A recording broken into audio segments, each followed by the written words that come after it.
और करते एक दूसरी खबर की तरफ। उत्तर प्रदेश की योगी सरकार ने राज्य के विकास में महत्वपूर्ण भूमिका निभाने वाले लाखों आउटसोर्स और पार्ट टाइम कर्मचारियों के हितों की रक्षा की है।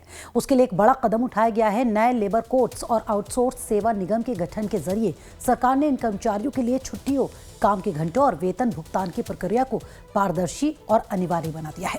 सरकार का दावा है कि कर्मचारियों का शोषण संभव नहीं होगा और उनके अधिकारों को कानूनी सुरक्षा प्रदान की गई है। नए नियमों के मुताबिक अब किसी भी आउटसोर्स या अनुबंध कर्मचारी से लगातार 7 दिन काम लेना अवैध होगा। देखिए, माननीय मुख्यमंत्री जी ने जो आउटसोर्सिंग कर्मचारियों की नियुक्ति के लिए जो कॉरपोरेशन बनाने का निर्णय किया है, वह बहुत अभिनंदनीय है, क्योंकि इसमें जो आउटसोर्सिंग के लिए जो कंपनियां, मैन पावर कंपनियां जो नियोक्ता होती हैं, तो इसमें बच्चों का शोषण बहुत होता है। और जो चर्चाएं आती हैं कि साहब वो बच्चों से पैसा मांगती हैं उनको नियुक्त करने के लिए, और योग्य अभ्यर्थी नहीं नियुक्त किए जाते हैं, तो ये बहुत सारे जो शोषण हैं उससे बच्चे बचेंगे।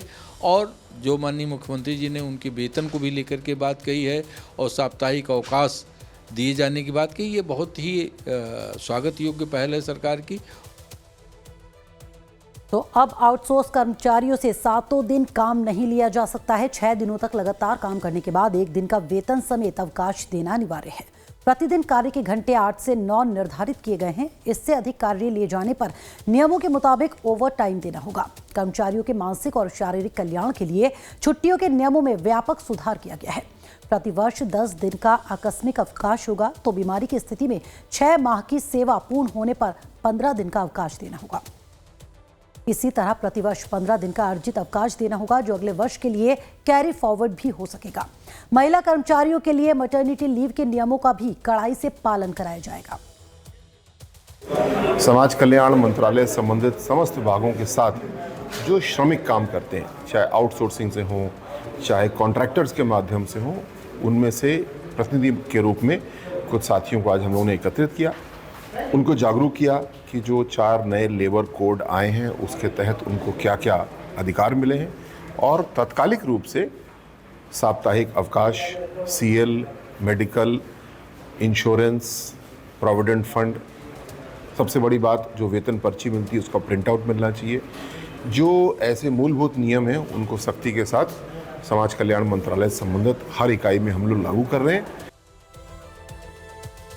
तो योगी सरकार ने वेतन सुरक्षा और डिजिटल पारदर्शिता पर भी जोर दिया है। केंद्र सरकार के नए लेबर कोड्स के मुताबिक उत्तर प्रदेश में वेतन ढांचे को सुधारा गया है। कुल सैलरी का कम से कम 50% मूल वेतन होगा, जिससे कर्मचारियों के पीएफ और ग्रेच्युइटी फंड में उल्लेखनीय वृद्धि होगी। इसी तरह पारदर्शिता सुनिश्चित करने के लिए वेतन हर माह की 1 से 5 तारीख के बीच सीधे बैंक खाते में जमा करना अनिवार्य कर दिया गया है। सरकार का दावा है कि 1 अप्रैल 2026 से प्रभावी हुए आउटसोर्स सेवा नियम के माध्यम से बिचौलियों के शोषण को जड़ से खत्म किया जा रहा है। आउटसोर्स पर काम करने वाले कर्मचारियों को शोषण से बचाने के लिए योगी सरकार ने नई पहल की है।